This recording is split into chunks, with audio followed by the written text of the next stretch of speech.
Hello friends, welcome back to Dhanshree baby talks. ఇక్కడైతే సింపుల్గా టేస్టీగా ఉండే పలావ్ అయితే చూపిస్తానండి. 1 కిలో రైస్కి అయితే 100 గ్రామ్స్ ఆఫ్ నెయ్యి తీసుకోండి. అండ్ ప్యూర్గా నేను నెయ్యితోనే చేస్తానండి, ఆయిల్ అయితే వేయను. 100 గ్రామ్స్ ఆఫ్ అల్లం వెల్లుల్లి పేస్ట్ తీసుకోండి. ఇక్కడ మంచిగా పలావ్ అనేది టేస్ట్ రావాలంటే ఒక చిన్న టిప్ అయితే గుర్తుంచుకోండి. అల్లం తక్కువ, వెల్లిపాయ ఎక్కువ వేసుకోండి. దట్ మీన్స్ 100 గ్రామ్స్లో 70 to 80 గ్రామ్స్ వెల్లిపాయ వేసేసుకొని ఒక 20 to 30 గ్రామ్స్ అల్లం వేసేసుకొని ఆ రెండింటిని మిక్సీ పట్టుకున్నారంటే మంచిగా ఆటోమేటిక్గా అల్లం ఫ్లేవర్ ఎక్కువ ఉంటే పలావ్ అనేది మంచి టేస్ట్ వస్తుంది. ఇంకొక టిప్ ఏంటంటే ఫ్రెండ్స్, ఆనియన్స్ అయితే మంచిగా బ్రౌన్ కలర్లో వచ్చే వరకు వేయించుకోండి. అలా వేయించుకోవటం వల్ల పలావ్ కలర్ వస్తుంది, టేస్టీగా కూడా ఉంటుంది. పచ్చిగా ఉన్నాయనుకోండి పలావ్ అంత టేస్ట్గా ఉండదు అండ్ కలర్ కూడా ఉండదు అనమాట. నెక్స్ట్ డేకి ఉంటే పాడైపోతుంది.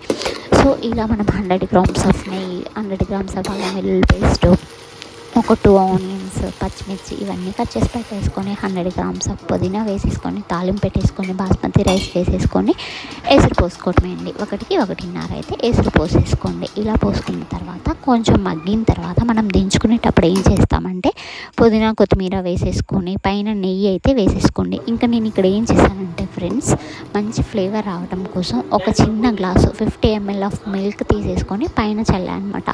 అలా చేయడం వల్ల మంచి అంటే ఎక్కువ కొబ్బరి పాలు వేస్తే టేస్ట్ ఉండదు. నేను ఇక్కడ కొబ్బరి పాలు కూడా టేస్ట్ ఉంటుంది, బట్ కొబ్బరి పాలతో చేసుకోవటం కుదరని వాళ్ళు ఏం చేస్తారంటే పలావు మగ్గుతున్నప్పుడు పుదీనా కొత్తిమీర నెయ్యి అంతా వేసిన తర్వాత లేదు ఇంకొక 5 minutesకి మగ్గుతుంది అన్నప్పుడు ఏం చేశారంటే ఒక 50 ml ఆఫ్ మిల్క్ను వేసేసుకొని నెయ్యి వేసేసుకొని పుదీనా కొత్తిమీరతో వేసేసుకొని మగ్గించుకోండి.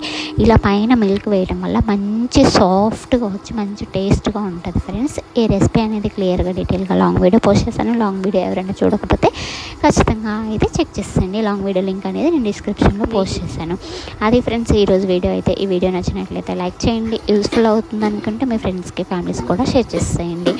ఎవరైనా మన ఛానల్ ఫస్ట్ టైం చూస్తున్నట్లయితే ఖచ్చితంగా మన ఛానల్ అయితే ఫాలో అయిపోండి ఫ్రెండ్స్. అదే ఫ్రెండ్స్ ఈరోజు వీడియో అయితే. థ్యాంక్ యూ అండి. Thank you for watching this video. ఇంకా మంచి వీడియోస్తో మంచి రెసిపీస్తో మంచిగా ఎంటర్టైన్ చేయడానికి నేనైతే మళ్ళీ మీ ముందుకు వస్తానండి. Thank you. బాయ్.